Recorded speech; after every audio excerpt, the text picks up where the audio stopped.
하나님의 말씀은 고린도전서 2장 12절에서 16절 말씀까지 대독해 드리겠습니다.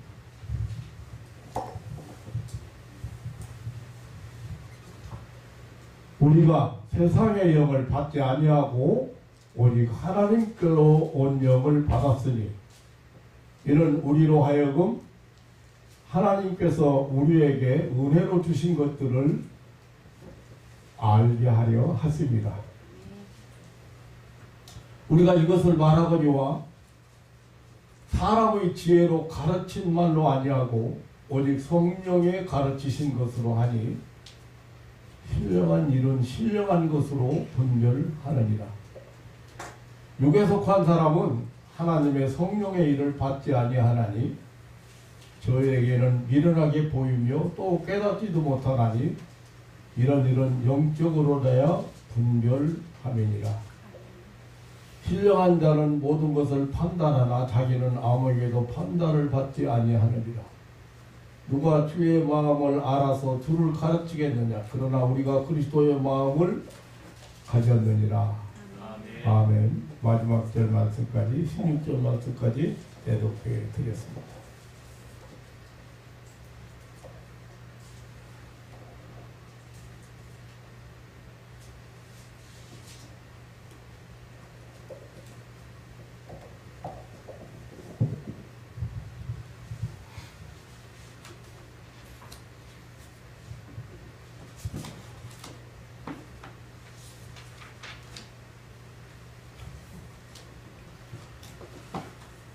예수님께서 십자가 고난을 앞두고 아주 중요한 약속을 하셨습니다. 하나는 내가 이제 아버지께로 가는데 내가 가면 또 다른 보혜사를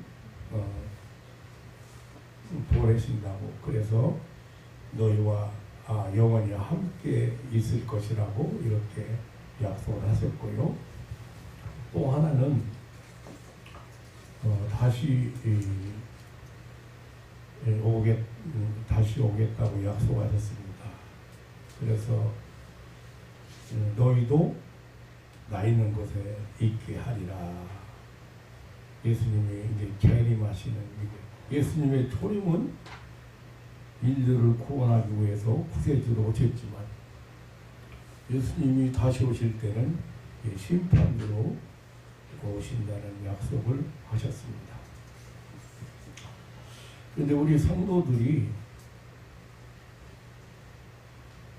예수님께서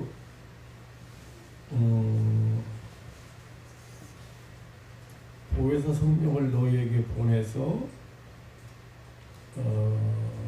너희와 영원토록 함께 있겠다고 하신 그 성령에 대해서 너무 잘 모르고 있습니다.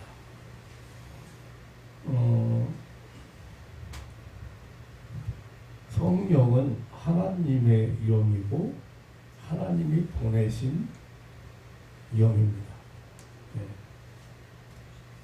그래서 우리와 영원토록 함께 계시면서 우리를 보호하시고 인도하시고 그리고 보호하시는 영, 인격적인 영이죠. 그래서 이제 그런 하나님의 영, 그리스도의 영인 이 성령에 대해서 잘 모르는 정도가 아니고 무식하다고 할까요? 너무 안타까운 일이, 예수님이 보내셔서 다른 보혜사를 보내서 너희와 영원토록 함께 있게 한다, 함께 있겠다, 그렇게 약속을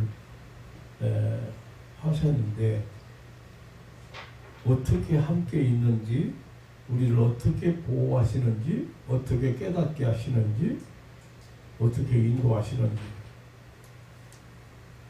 모른다는 거죠.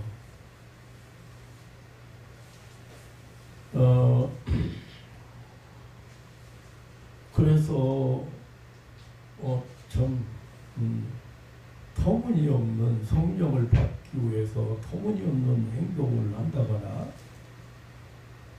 또 어떤 느낌이나 어떤 감각을 느껴야 성령을 받는다고 생각하거나 받았다고 생각하거나 어떤 초월적인 힘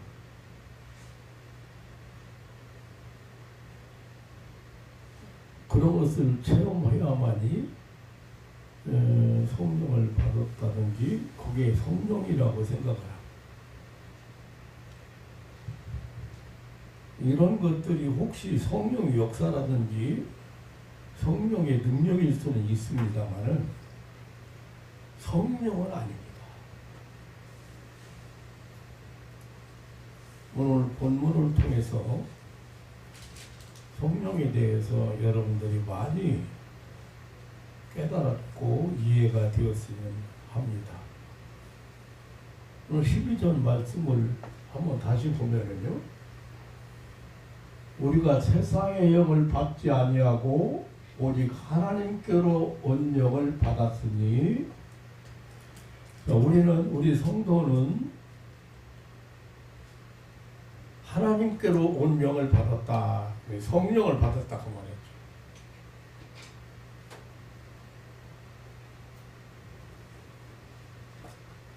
그런데 내가 성령을 받았는지 안 받았는지도 모르고 또 성령께서 깨닫게 하셔도 이게 성령께서 깨닫게 하시는 건지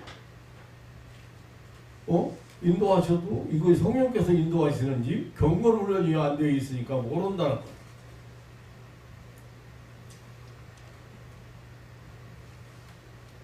그런데 우리가 이 성령을 받은 성령을 하나님께로 온 영을 받았어요. 이는 because 이유가 뭐냐? 왜 성령을 우리에게 보내시는가? 우리에게 은혜로 주신 것들을 알게 하려 하십니다. 하나님께서 우리에게 은혜를 베푸셨는데 어떤 은혜를 베푸셨는지도 모를 뿐 아니라 하나님은 모든 은혜를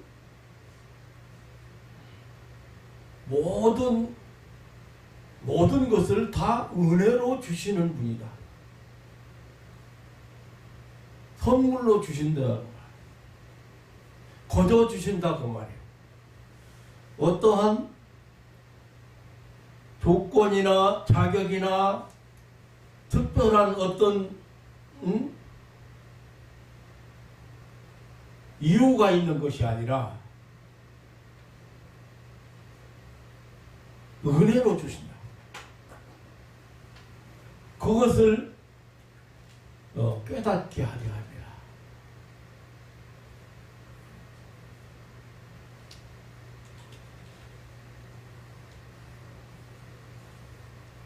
그러니까 오늘 본문 말씀을 보면 본문 말씀을 더 쉽게 한마디로 이렇게 말씀을 드린다면 그 엄청난 하나님의 은혜를 받고 그것도 그 은혜를 은혜인 줄도 모르고 깨닫지도 못하고 사는 사람이 산다고 말해야지 인간이. 그러니까 그 은혜를 깨닫게 합니다. 하나님이 우리에게 어떤 은혜를 베푸셨는가, 그리고 어떤 은혜를 베푸시는가, 그것을 깨닫게 하기 위해서 성령을 보내세요.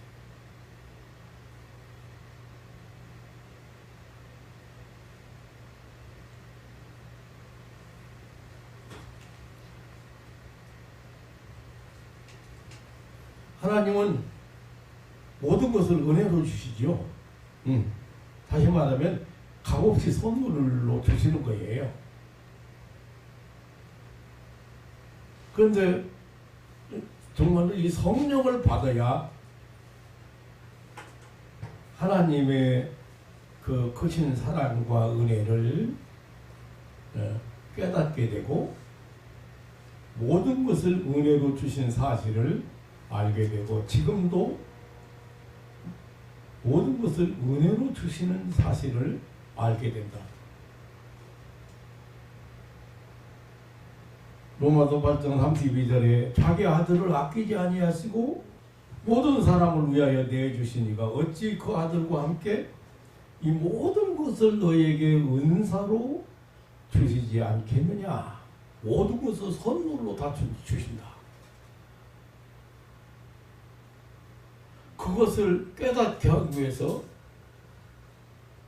그것을 깨닫는 사람은 성령 하나님으로부터 온영을 받은 사람들이야.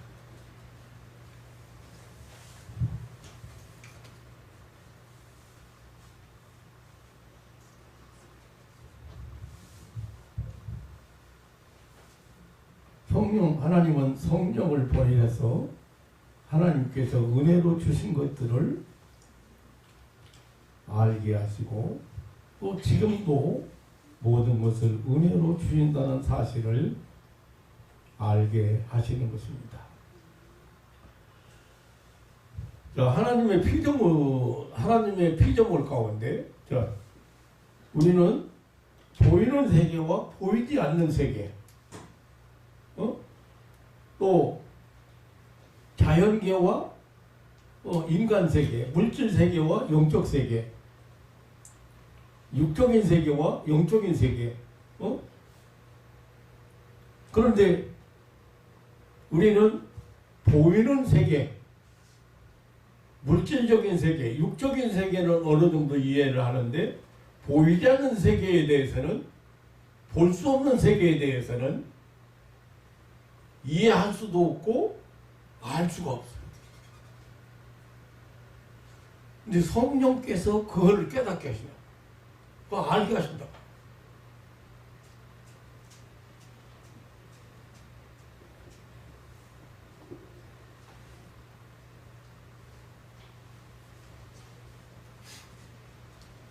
자, 오늘 본문 말씀을 통해서 오늘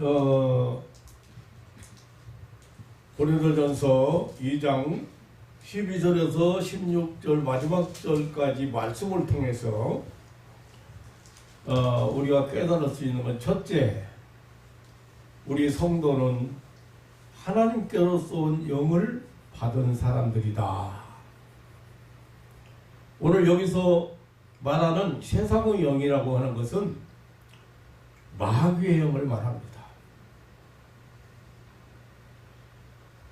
바울 사도는 이 세상의 영을 세상의 신이라고 표현했어요. 예수님은 세상의 임금이라고 표현을 했어요. 임금이라고 말했어요. 그러니까 세상의 영은 사단의 영인데, 마귀의 영인데, 에베소서 2장 2절에 보면 불순종의 아들들 가운데 역사하는 영이라고 했어요. 그러니까 하나님께서 독생자를 보낸 게 누구더니 저를 믿고 영생을 얻게 하시기 위해서 보냈는데, 그래서 믿으라는 건데 안 믿는 사람 불순종자들이에요. 그들 가운데 역사하는 영이 공중권세 잡은 자라고 했고, 그게 바로 마귀의 영입니다.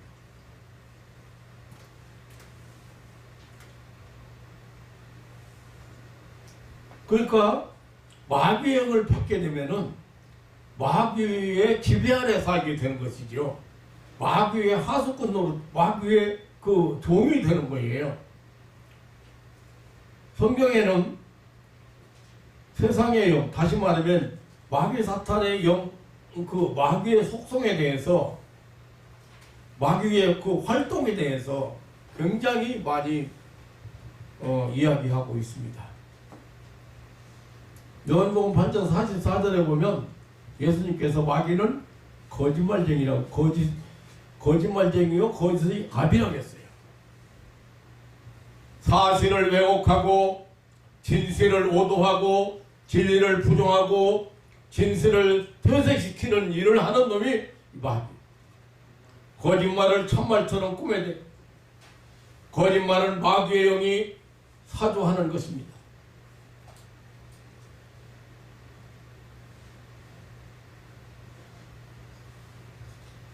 최초 에덴에서 아담을 속일 때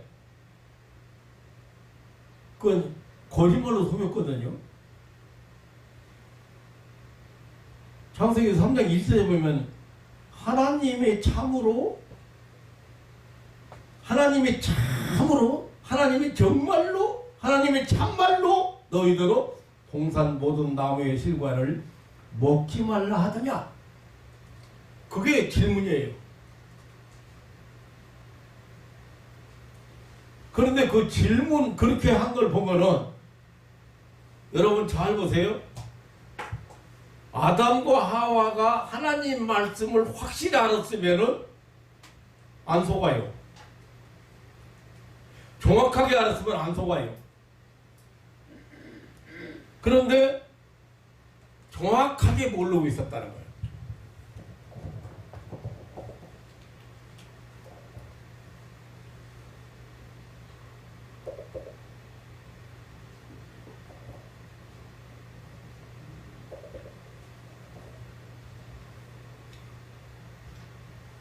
여호와 하나님이 지으신 들짐승 뱀이 가장 간교하더라. 뱀이 여자에게 물어가면서 하나님이 참으로 하나님이 정말 하나님이 진짜로 너희들은 동산 모든 나무의 실과를 먹지 말라 하시더냐? 질문이 참 묘하죠. 질문이. 그런데 대답을 보면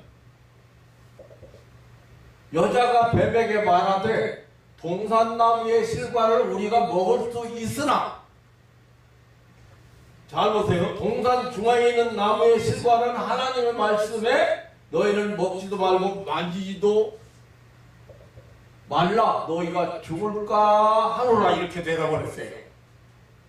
하나님의 말씀이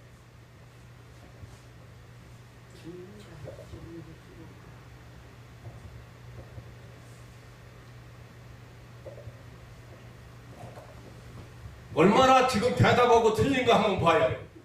여호와 하나님이 그 사람에게 명하여 가라사대 동산 각종 나무의 실과는 내가 임의로 먹되, 그러니까 동산에 있는 각종 나무의 모든 것들 네 마음대로 먹어라. 네가 먹고 싶은 대로 먹어. 그런데 17절에 선악을 알게 하는 나무의 실과는 먹지 말라. 내가 먹는 날에는 정령 죽으리라. 한 가지만 금했어요. 그런데 대답이 지금 모호하잖아요. 지금 그러니까 하나님 말씀을 제대로 모르고 있었다는 거예요. 아니 기억 갖고 있었다는 거예요. 하나님의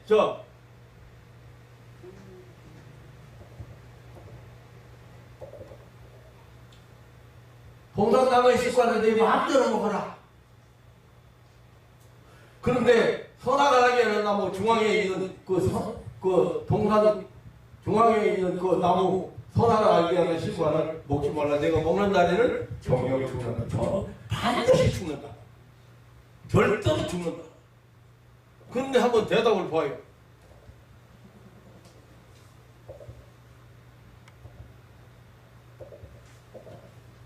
동산나무의 실과를 우리가 먹을 수 있으나, 네 마음대로 먹으라 했는데 먹을 수 있으나 동산 중앙에 있는 나무의 실과는 하나님 말씀 너희를 먹지도 말고 만지도, 또 붙였어 거기다가. 원래 만지지 말라 했어. 먹지도 말고 만지지도 말라 너희가 죽을까 하노라. 이 말이 무슨 말은 잘못하면 죽을 수도 있다. 그러니까 이제 요거 하나님 말씀을 제대로 모르네. 질문을 던지는 이유가 뭐예요?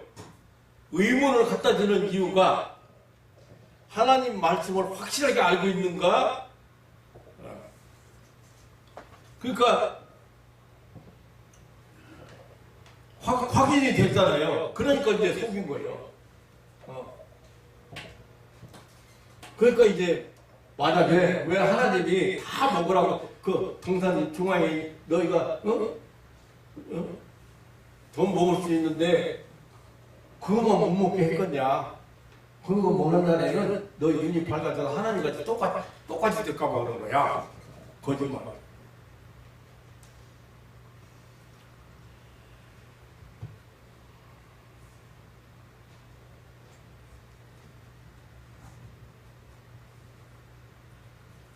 사기꾼들도요, 정확하게 아는 사람 사기 못 쳐요. 정확하게 모르기 때문에 사기가 나요.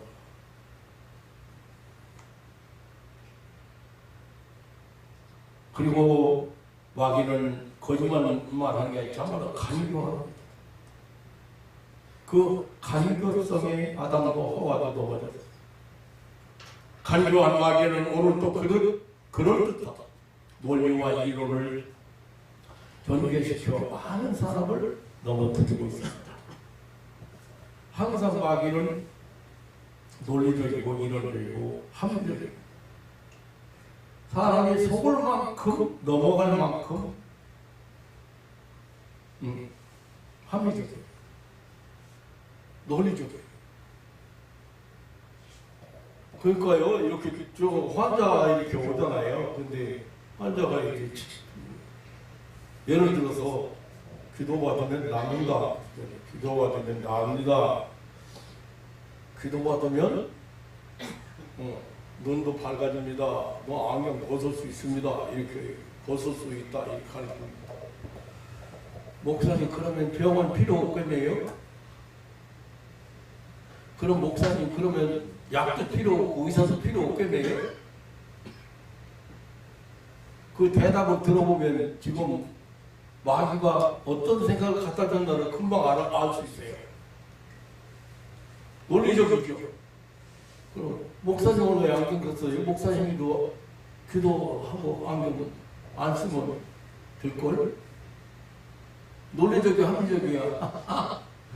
그렇게, 그런데 그 생각을 자기가 생각했으니 자기 생각 같잖아요. 근데 영문을 하면 그 말 자체가 벌써 마귀한테 속고 있다는 것을 알 수 있어요.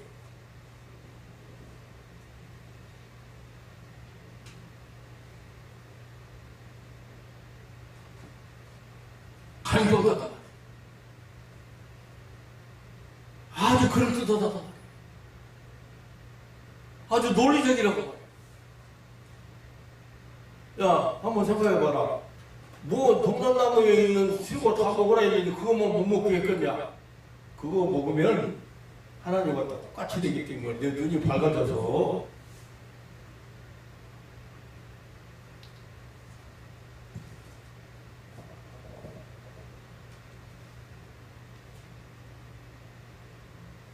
그리고 사단 마귀는 헐뜯습니다. 송사하고 비방합니다. 욥기서 2장 9절에 보면 사단이 욥을 헐뜯고 중상모략하는 장면이 나오는데요. 성경에 이 마귀를 디아볼로스라고 합니다. 우리말로 번역을 마귀라고 했는데 그 디아볼로스라는 말이 내가 늘 얘기하잖아요. 참소자, 이간자, 중상모략자, 거짓 비방자 그런 뜻이에요. 왜 마귀를 디아볼로스라고 했는가? 여러분 마음속에 의심을 갖다 주고 여러분 마음속에 불안하게 만들고 겁을 갖다 주고 두렵게 하고 다 그런 거 다 거짓말이거든요. 허상이잖아요. 그런 데서 속는 거다. 디아볼로스로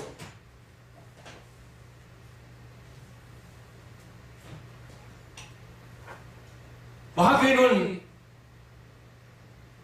남을 긍정적으로 평가하는 데 인사합니다. 비난하고 부정하고 공격하는 재주를 가지고 있습니다.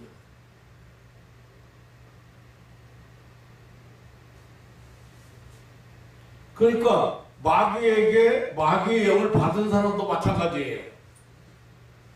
사단의 영을 받은 사람, 마귀에게 경고 노릇하는 사람, 파수꾼 노릇하는 사람, 마귀하고 똑같은 행동 한다고 말이에요. 예수 믿으라고는 어떻게 해요?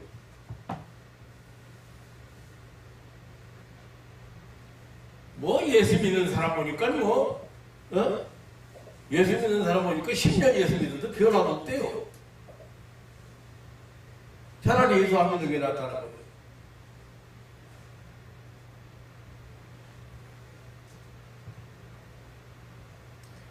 사단 마귀의 지배 아래에 있는 사람, 사단 마귀의 사주를 받는 사람은 그 행동이나 삶을 살펴보면 알 수 있습니다.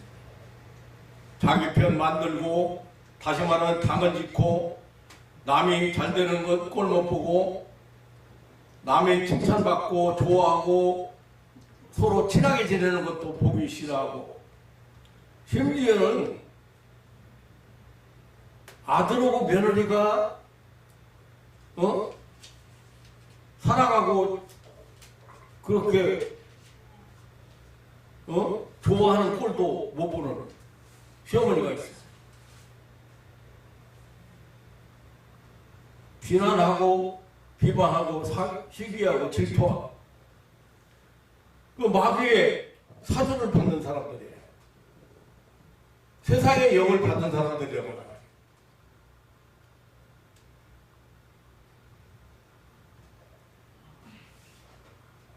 그리고 위장하고 가장합니다. 이게 선을 행하는 사람도 선행하는 사람도 남에게 이게 잘해주고 뭐 잘 베풀어주는 사람이 있잖아요. 그 사람을 보면은 다 그런 건 물론 아니죠. 진심으로 이렇게 베푸는 사람도 있지만 내가 만난 사람에게 많은 사람이 자기 인정받으려고 아니면은 그 이상의 대가를 기대하기 때문에 베푸는 거지. 잘 베풀어요. 잘 해줄 것 같아.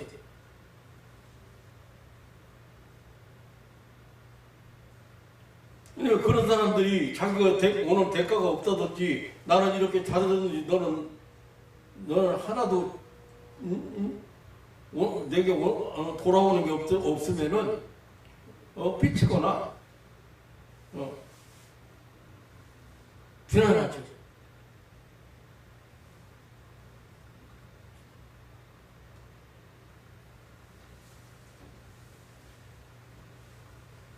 자기를 나타내기 위해서 이 가장하고 변장술의 명수에 성자로, 애국자로, 위인으로, 선지자로 위장한다. 겉과 속이 다르다.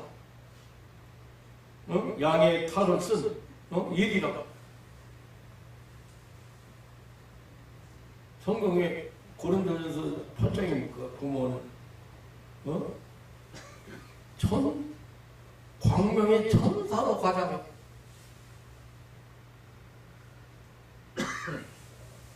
천사로 가장 그러니까 선한 척 하지만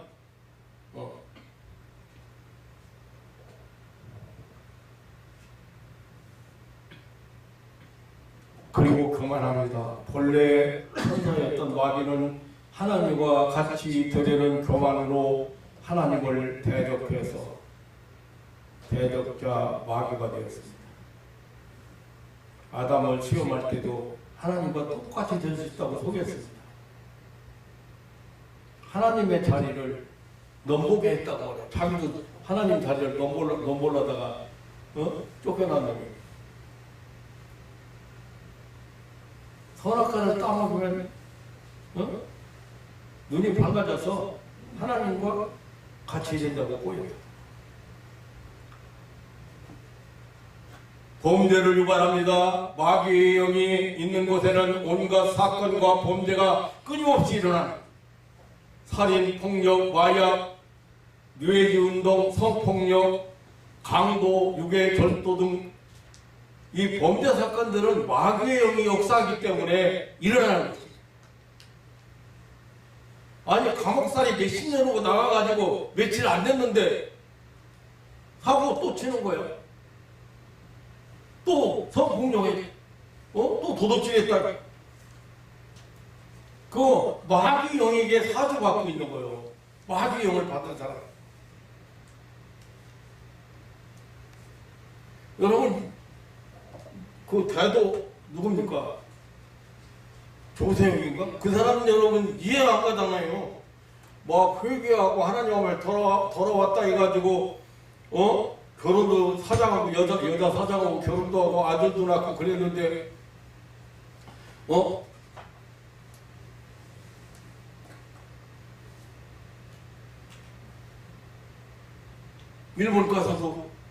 일본까지 가서도 또 도둑질했어. 담당 가서 한국 가서도 또 감옥에 지금 그냥 있는지 죽었는지는 모르겠구만. 그 왜 그런 거예요? 세상의 영을 받았기 때문에.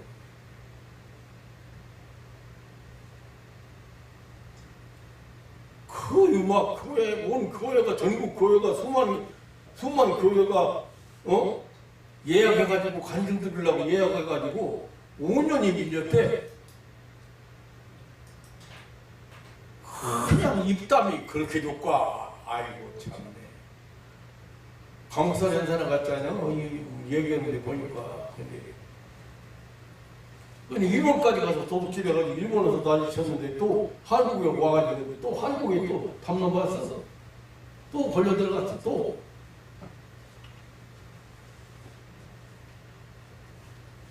그 왜 이해가 안 되잖아요. 그걸 뭐 5년 예약 그것도 주일날만 하는 게 아니라 수요일날 금요일날 해가지고 5년 일주일에 몇 차례 나가는데 5년 예약을 다 했는데도 한 번 나가면 돈 받아가지고 받아가는 돈도 상당하고 그런데도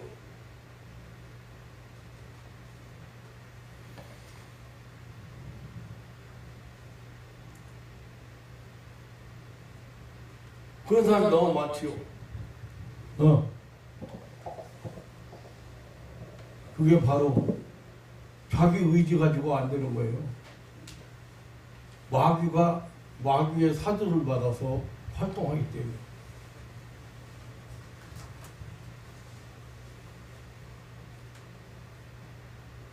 각종 질병을 유발합니다. 불치병, 난치병, 각종 장애 등을 유발합니다. 알고 보면 사단 마귀가 사람의 마음을 파괴시키고 몸의 모든 그 바란스를 균형을 무너뜨려 버리고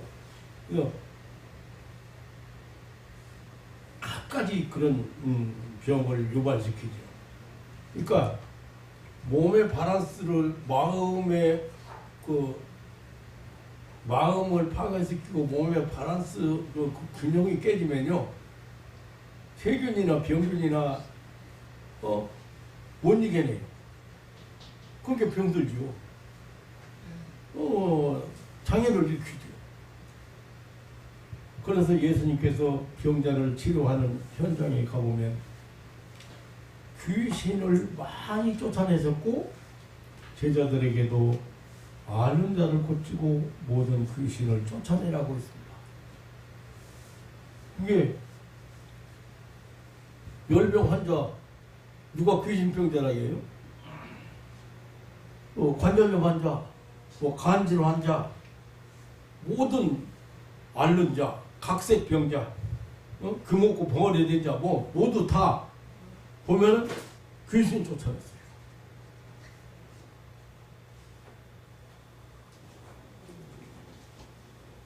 그 엄청난 병을 유발시키는 거예요. 그러니까 우리는 이 세상에 세균도 많고 바이러스도 많고 또 여러 가지 병 걸릴 수 있어요.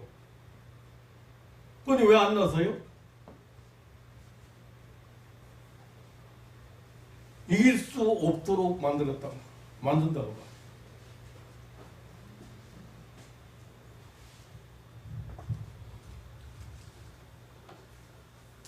참 기도하고 이렇게 병자호에서 기도하고 참 신비스러운 일이 많아요. 비염 환자가 냄새나고 뭐 심해지면 냄새들하고 이제 그러다요. 예. 그런데 기도받는 순간에 비염이 싹 낫는 거예요. 아니 한번 상상해봐요. 무슨 특효약이 아무리 세상 좋은 약이라도 금방 바르면 안 낫는 건데 며칠씩 보통 한 3일씩 약 먹으라고 그러고 뭐 이렇게 약을 바르라고 그러는 건데 기도하는 순간에 염증이 싹 나서 이해돼?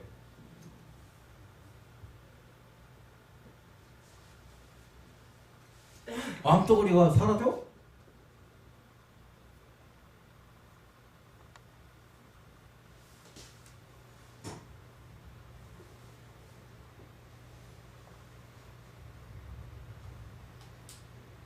이런 세상 지식이나 세상의 어떤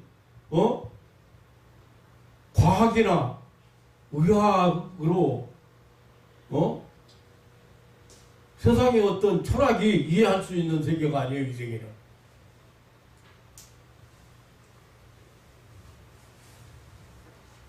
아무튼 뭐 얘기다 보니까 마귀 얘기다 보면 길어지는데 이 사단의 영, 이 마귀의 영은 이토록 잔인하고 포악한 존재입니다.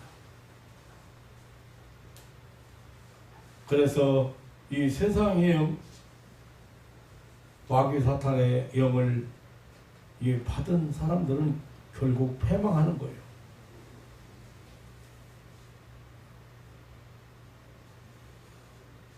사도 바울은 우리 성도는 이러한 세상의 영을 받지 아니하고 하나님께서 온 영, 다시 말하면 성령을 받은 사람들이다. 하나님의 성령을 받은 사람이라고 했습니다. 예, 악령을 받은 사람들이 자기가 세상의 영을 받은 사람들이 자기가 악령을 받은 것 모르는 것처럼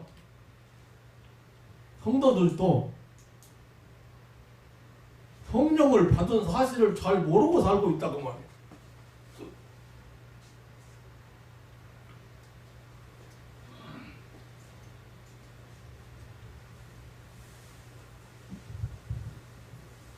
사단 마귀의 영을 받아서 죄와 사망 아래에 있는 영혼을 살리는 유일한 길은 성령의 역사이며 성령께서만 하시는 일입니다.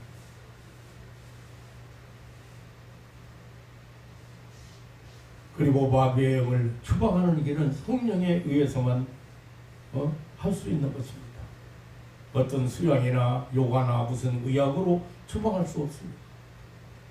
성령 받고 성령의 능력으로만 이길 수 있고 추방할 수 있고 모든 병을 고칠 수 있습니다. 잘못된 습관이나 불치병을 고치시는 분은 하나님의 성령뿐입니다. 사무엘상 16장에 보면 이스라엘의 초대왕 사울 얘기가 나오는데 사울이 귀 흔들렸던 사건이 기록되어 있습니다. 일국의 왕이 악신 들려 밤이면 잠을 이루지 못하고 청사를 볼 수 없게 되었을 때 다윗을 데려다가 수금을 치고 찬송을 연주하게 했어요. 사무엘상 16장 23절에 보면 다윗의 수금을 취하여 손으로 탄즉 사울이 상쾌하여 낫고 악신이 그에게서 떠나가더라 했어요. 마귀가요 제일 싫어하는 게 있는데 찬송 부르는 것하고 기도하는 것.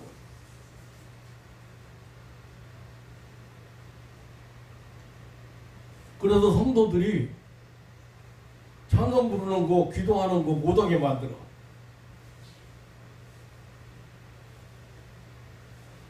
그냥 너무 감각적으로 세상 쾌락적으로 그런 일로 자꾸 눈을 돌리게 만들고 그런 것만 자꾸 보게 만들지 기도하고 찬송 부르게 찬송 부르는 거 방해한다. 그런 것을 갖다 대고 그런 데다 재미들게 만들고. 이제 현대의학도 음악이 환자 치료요법으로 응용되고 있다고 합니다. 그래서 제가 뭐 미술 치료하는 거, 음악 치료하는 거 책을 제가 좀 살펴봤어요. 그걸로 도움이 된다고 그래서. 근데 단순한 세속 음악으로 그 순간적인 도움은 좀 있을 수 있지만은 그렇게 뭐 귀신을 쫓아낼 수는 없습니다.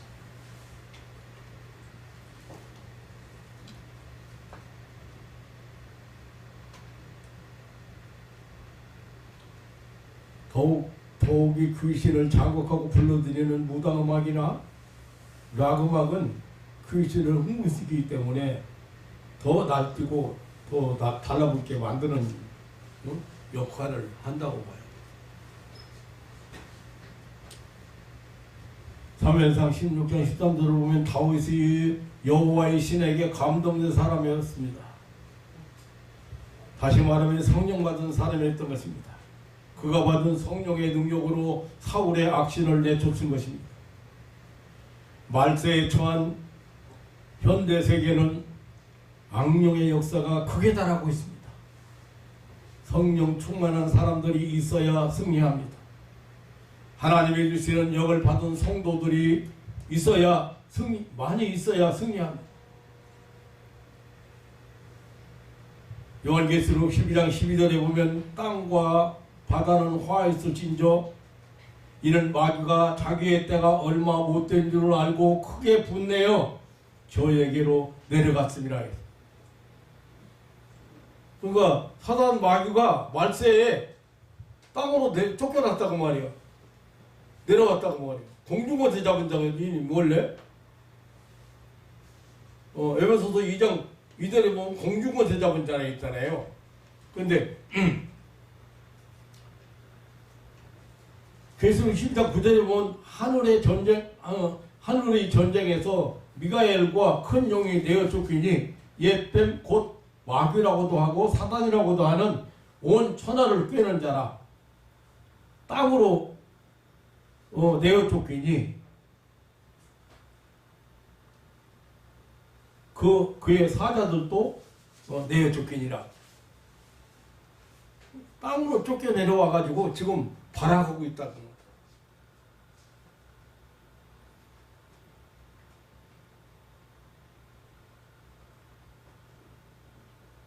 얘기가 길어졌는데 저 얘기는 우리 성도는 하나님의 역을 하나님이 보낸 역을 받은 사람들이다. 두 번째로 이 성령을 받은 자만이 하나님의 은혜를 알게 된다고 했습니다.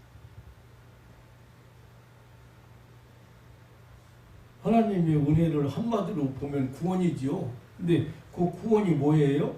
죄 사함 받은 거다고, 영생 얻은 거다고, 천국을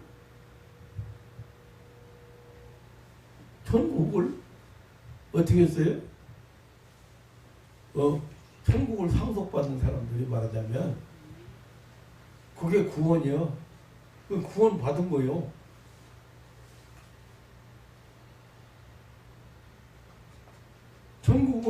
천국 기업을 누릴 자들이라고 말해요. 그런데 이게 다 하나님께서 우리에게 은혜로 주신 것들이요. 그런데 그거를 알게 하려 하심이라. 네. 성령을 받은 사람만이 그거 아는 거예요. 하나님의 영을 보내신 이유가 그것 때문에 보낸 거예요.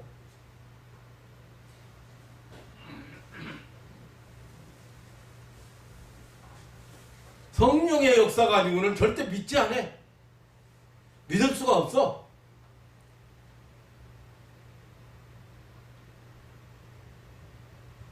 하나님은 우리에게 모든 것을 은혜로 주셨습니다. 값없이 선물로 주셨습니다. 조건이나 자격이나 공로나 이유가 없이 선물로 주셨습니다. 그래서 이 은혜를 깨닫고 늘 감사하며 사는 사람들이 바로 성도들입니다. 그렇게도 엄청난 헤아릴 수 없는 은혜를 받은 사람들이 하루가 멀다 하고 원망을 일삼던 그런 구약 이스라엘 백성들처럼 살아서는 안 될 것입니다. 조그만 어려움이 닥치면 하나님을 원망하고 지도자에게 항의하고 애굽으로 옛날로 되돌아가자고 했습니다. 이 사람들이요, 약속한 땅 가나안 땅에 눈앞에 놔두고 못 들어가고서 40년 동안 어떻게 했어? 광야에서 방황한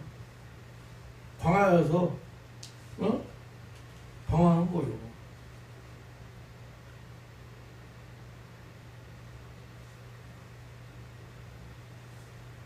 무엇을 우리에게 교훈합니까?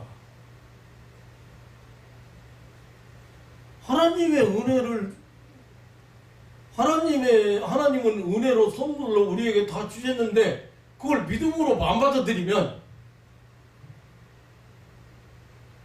약속의 땅 가나안 땅을 하나님이 어떤 방법으로 해서 들어가라고 방법으로 해가지고 들어가라고 한 게 아니거든요.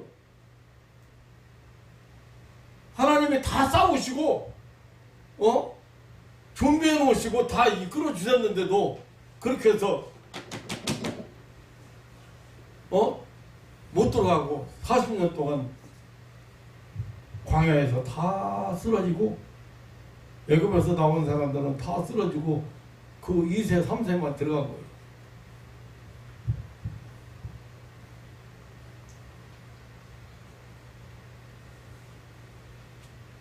하나님의 은혜를 알게 하시기 위해서 하나님은 성령을 우리에게 보냅니다. 성령의 은혜가 아니고는 우리가 하나님을 알 수도 믿을 수도 없고 고백할 수도 없는 것입니다.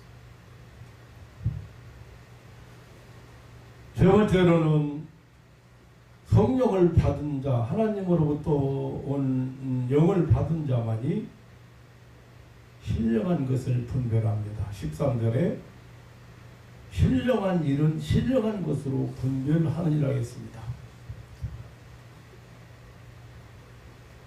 하늘의 별을 눈으로 관찰하고 세는 것은 어렵습니다.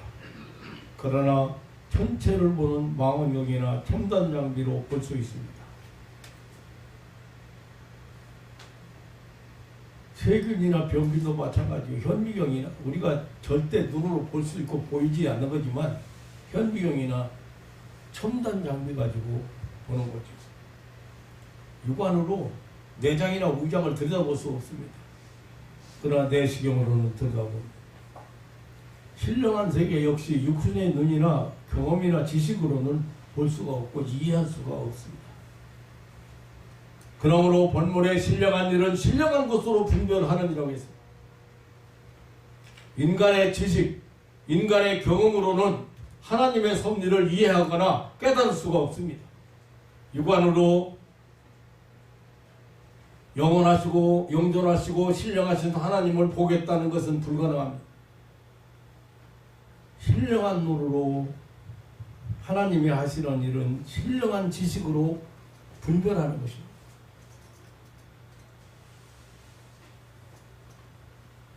성경에 우리에게 소개하는 여러 가지 기적들이 있잖아요. 홍해가 육지같이 가려졌다든지, 오병이어의 사건이라든지, 예수님의 부활 사건이라든지, 모두가 신비롭고 신령한 사건들이에요. 그거를,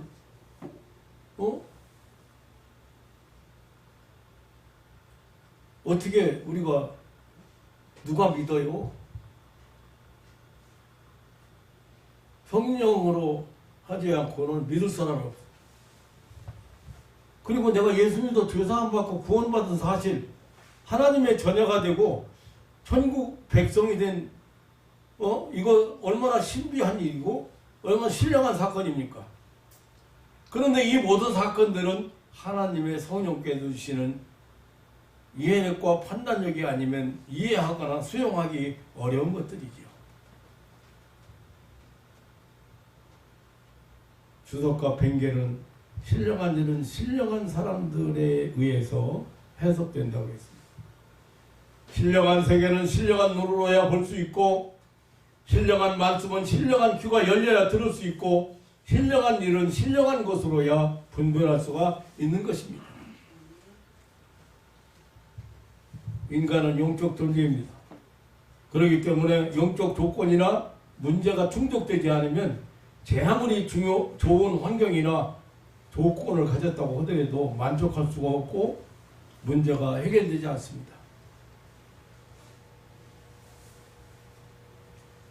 만일 우리가 영적 존재임을 망각하고 모든 문제를 세상 지식과 경험으로 풀어가려고 한다든지 해결하려고 한다면 엄청난 장벽에 부딪히게 될 것입니다. 신령한 것은 신령한 것으로 풀어야 하죠. 말씀으로 천지를 창조하고 예수님의 십자가의 구속, 세상의 지식으로 믿으려 한다면 한 사람도 믿을 사람이 없을 겁니다. 교회를 다닌다고 들락거리고 하나님의 사랑, 하나님의 은혜에 대한 감동, 감격도 없이 찬송 부르고 하나님의 존재 시인도 부인도 못하는 어중간한 사람들이 있습니다. 신령한 세계를 볼 수 있는 신령한 눈이 열려야 합니다. 성령을 받아 예수 믿고 신앙생활 하지만 사실은 경건훈련이 안 되어 있고 세상적이고 육적인 것에 얽매여서 신령한 세계는 눈이 어두워 있습니다. 성령의 인도함이나 성령의 동거 동행하는데 무식합니다. 신령한 것은 신령한 것으로 분별한다. 네 번째로 15절에 판단받는 일이 신령한 자는 모든 것을 판단하나 자기는 아무에게도 판단받지 아니하느니라고 했습니다. 신령한 사람에 대해야 영적 판단 능력을 갖는다는 것이죠. 영의 세계는 깊고 오묘하기 때문에 이해하고 판단하는 것이 어렵습니다. 그러나 신령한 사람은 영적 분별 능력을 갖기 때문에 판단이나 분별이 가능하다는 것입니다. 그리고 신령한 삶을 사는 사람은 판단받는 일이 없다고 했습니다. 무슨 말이냐면 육체의 정욕대로 사는 사람은, 믿음을 떠나 사는 사람은 판단받고 정죄받는 일이 많습니다만은 신령한 사람은 그렇지 않다는 것입니다. 신령한 사람은 함부로 남을 판단하거나 비판하지 않는다는 것입니다. 신령한 사람은 모든 것을 말씀에 근거해서 판단하고 긍정적인 판단, 다시 말하면 옳게 판단하게 됩니다. 잘못 판단하지 않습니다. 또한 사람의 비방이나 사람의 비난보다는 하나님의 판단을 두려워한다는 것입니다. 고린도전서 4장 4절에 다만 나를 판단하신 이는 주신이라고 했습니다. 사람이 나를 어떻게 판단하든지 예수님께서 아니면 아닌 것이죠. 사람이 나를 정죄하고 손가락질 하든지 주님께서 나의 정당성을 인정해 주시고 의롭다고 판단하시면 그거 정당한 것이다.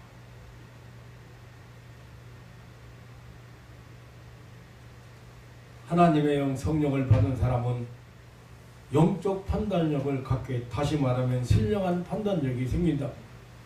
우리는 세상 물정 잘 모릅니다. 정세 잘 모릅니다. 정치에 대해서 아주 무식합니다. 하지만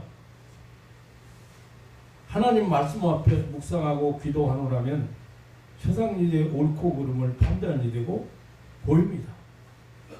그리고 사람이 하는 일이나 행동도 옳고 그름이 보인다.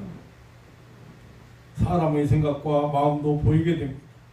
그것을 성령께서 주시는 영적 판단력 혹은 영적 분별 능력이라고 하는 것입니다. 성령으로 충만하고 말씀으로 충만하면 영문별과 판단 능력이 생기게 되는 것입니다. 이런 사람은 세상적인 안목을 가진 사람들에게, 세상적인 잣대를 가진 사람들에게 판단받을 이유가 없어요. 그리고 설령 그들이 그 잣대로 이러쿵저러쿵 떠들어낸다고 해도 그것은 아무 영향을 끼치지 못하는 소리에 불과합니다. 그리고 정말 성령으로 충만한 사람은 이 마귀 사단이 판단하지 못하는 것입니다. 마귀 사단은 계속 그리스도의 사람들에게 도전합니다. 너는 아무것도 아니다. 너는 죄인이다. 너는 소망이 없다. 너는 죽는다. 너는 패배자이다. 너는 교회다 해도 구원 못 받는다. 계속 너는 죄를 범했으니 실수했으니 허물이 있으니 벌을 받게 될 것이다. 괴롭히고 정죄합니다. 내 성령으로 충만한 사람은 이런 것들을 겁내지 않습니다. 이유는 진리 안에 거하기 때문입니다. 성령께서 예수 그리스도의 은혜로 죄사함 받고 하나님의 자녀가 됐다는 사실을 확증해 주시기 때문입니다. 고린도전서 12장 3절에 누구든지 성령으로 말미암지 않고는 예수를 주라 시인할 수가 없다겠습니다. 성경은 우리에게 반복해서 계속해서 말씀하십니다. 너는 죄사함 받았다. 너는 하나님의 자녀다. 너는 소망이 있다. 너는 영생을 얻었다. 너는 멸망하지 않는다. 너는 성공한다. 너는 복받는다. 너는 승리한다. 너 할 수 있다. 너는 하나님의 사랑하는 자녀다.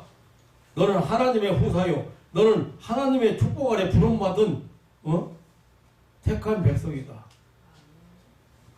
사랑하는 성도 여러분, 오늘 말씀의 초점은 나와 여러분은 하나님이 보내신 영을 받은, 다시 말하면 성령을 받은 사람들이라는 사실입니다.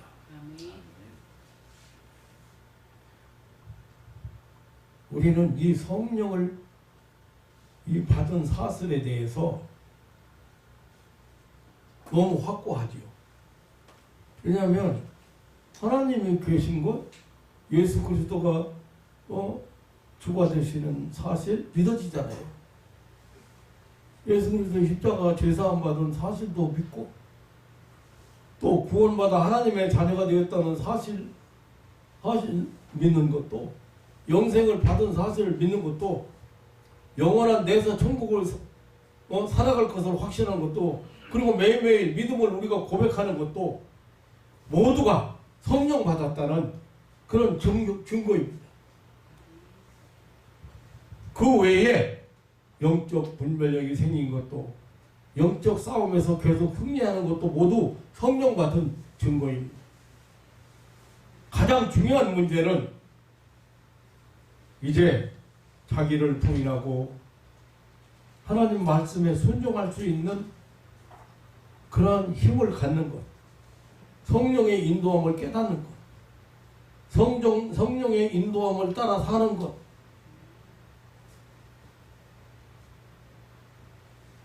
이것이 이 세상 사는 신앙생활의 목적이 되어야 되고,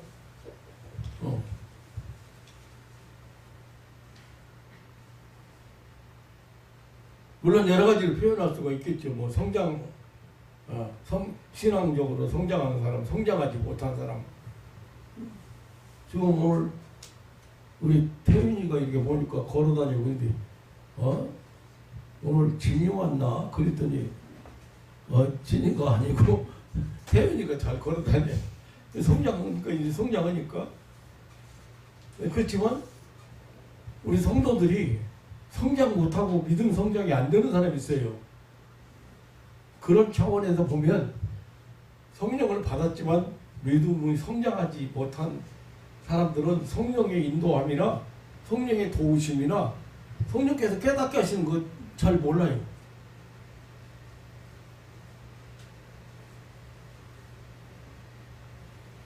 그리고 확실한 것은 내가 예수 믿고 고백하고 하나님이 계신 거 믿고 교회 나오고 이런 거 보면 확실하게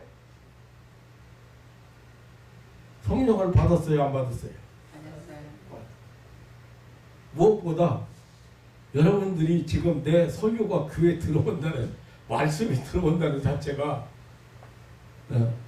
그거는 조금 이제 신앙적으로 성장했다고 봐.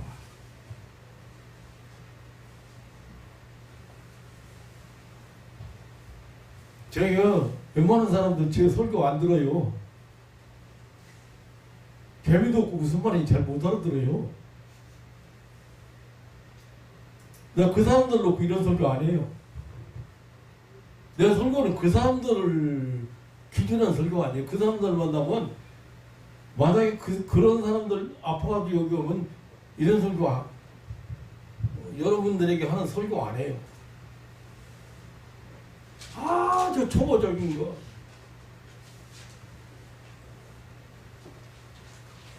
오늘 요점은 바로 그거예요. 하나님으로부터 온 영, 예수님께서 약속하신 보혜사, 세상 끝날까지 영원토록 너희와 함께한 그 성령을 너에게 보내사 우리와 함께 하신다 했는데, 여러분들이 그래야 분별력도 있고 신령한 분별력도 있고 또 마귀의 욕에도 안 넘어가고, 실수해가지고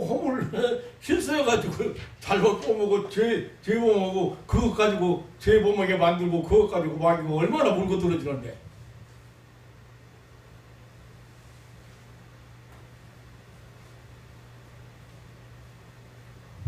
중요한 것은 이제 여러분들이 그냥 모직더라도 모임한테 성경책이라도 놓고 살아야죠.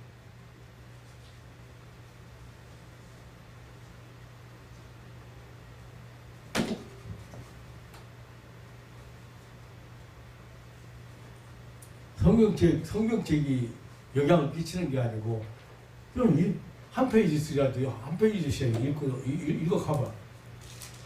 언더라인 쳐가면서 이런 말씀, 나는 목사지만 또 읽을 때마다 이런 말씀이었네?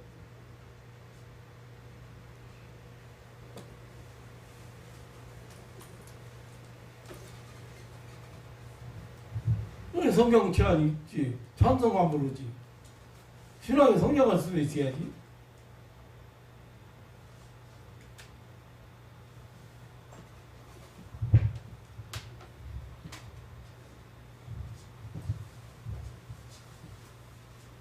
우리는 세상의 영을 받지 않았습니다.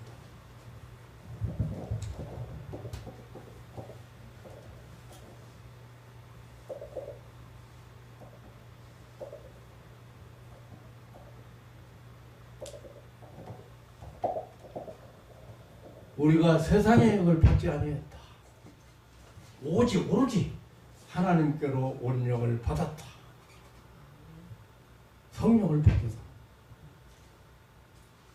그래서 하나님의 은혜를 요만큼씩이라도 깨닫는 거예요.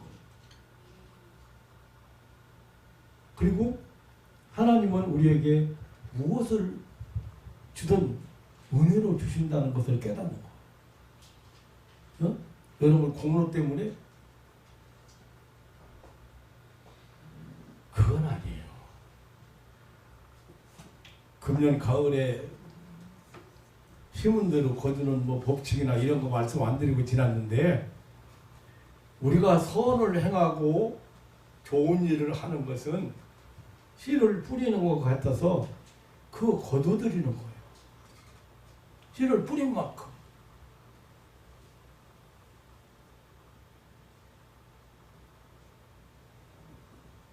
좋은 씨를 뿌려야 좋은 것을 거둬들이는 거예요. 많이 뿌려야 많이 거둬들이는 거예요. 그것은 여러분이 거둬들이고 싶으면 많이 뿌려. 그런데 뿌리고 바로는 못 거둬들여.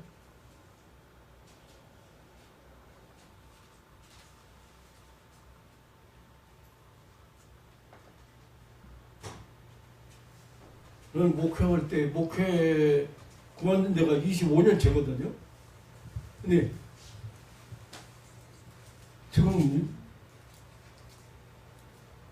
우리 이진경 집사님 시켜가지고 2번이나 온 사람이 있어.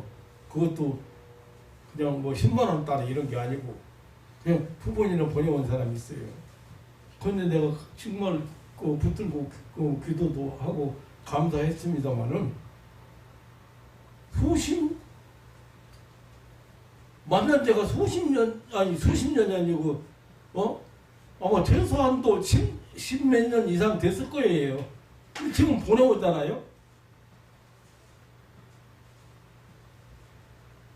근데 내가 저번에 옛날에 목회할 때 청년의 일동이라 해가지고 모였는데 거기 이렇게 가서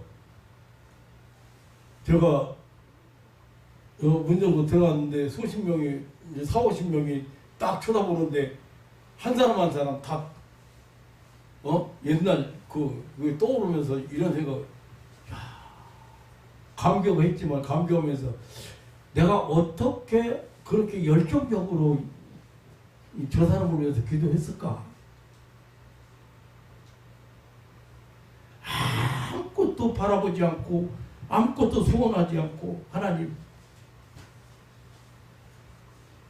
지금도 마찬가지. 여러분들이 행복한 거 그 이상 바라는 거 하나 없어요.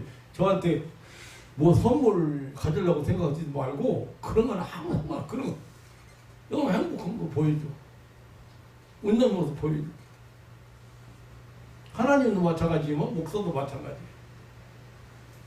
그런데 그 열정 어디서 생겼을까? 이런 마음이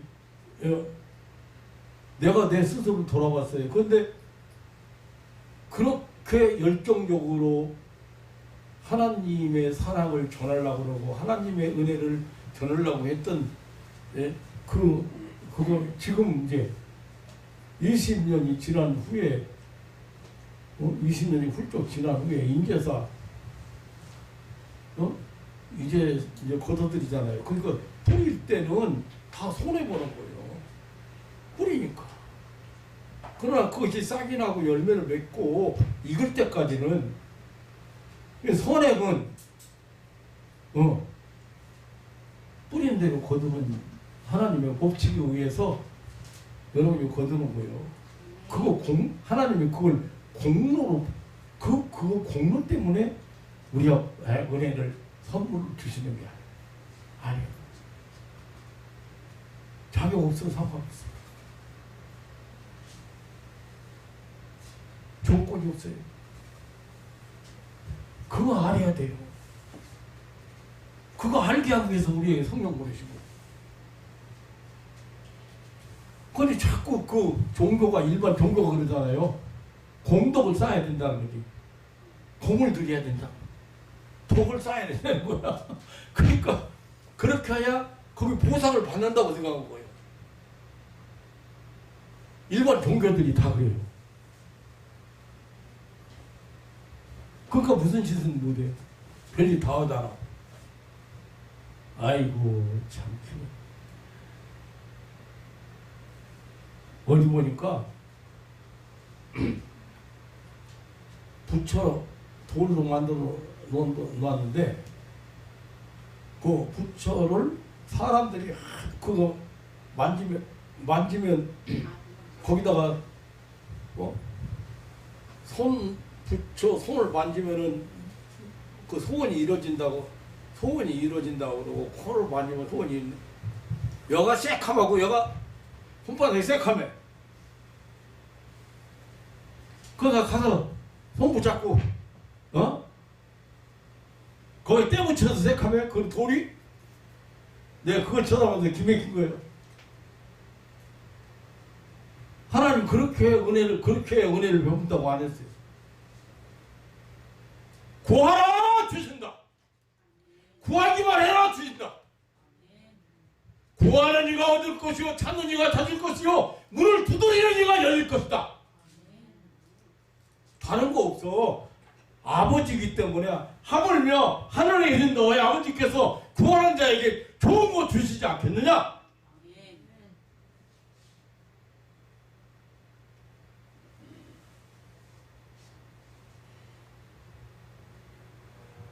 우리에게 성령을 보내신 것은 하나님께서 모든 것을 은혜로 주신다는 사실을 알게 하기 위해서 주신 것도 은혜로 주신 것이고 그리고 다른 모든 것도 은혜로 선물로 주신다는 것을 알게 하기 위해서 성령을 보내.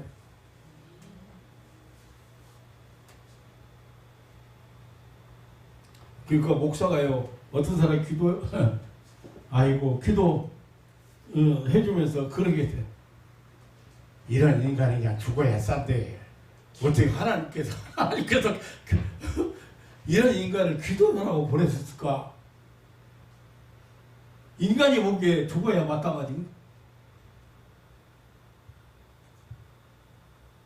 여태까지 살아있는 것도 기적이다 이만. 그런데 그걸 보면은 하나님이 모든 것을 선물로 은혜로 주신다.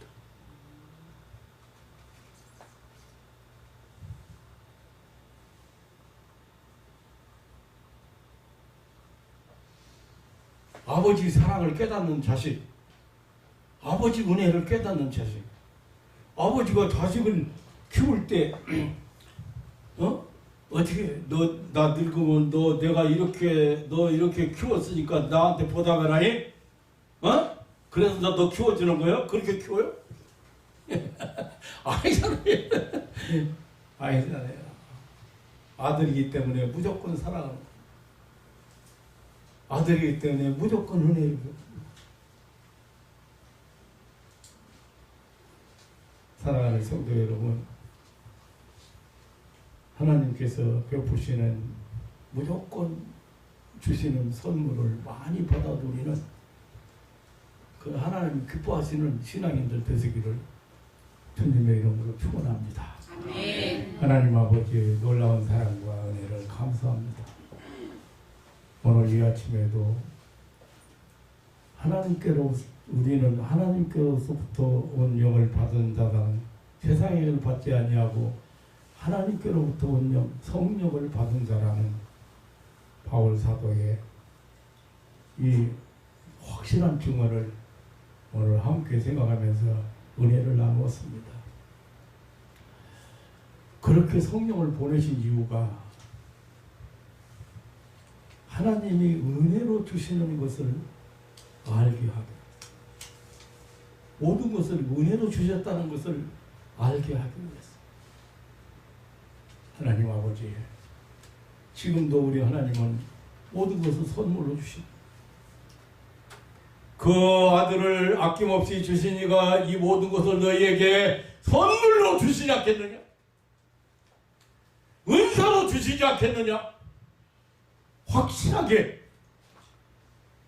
하나님이 주시는 선물을 체험하고 하나님과 깊은 교제 가운데서 하나님의 역사를, 하나님의 은혜를, 하나님의 능력을 체험하며 사는 하늘나라를 사는 하나님의 백성들이 되게 하여 주옵소서. 언제나 변함없이 우리를 사랑하시는 우리 구주 예수님의 이름으로 기도하옵나이다. 아멘.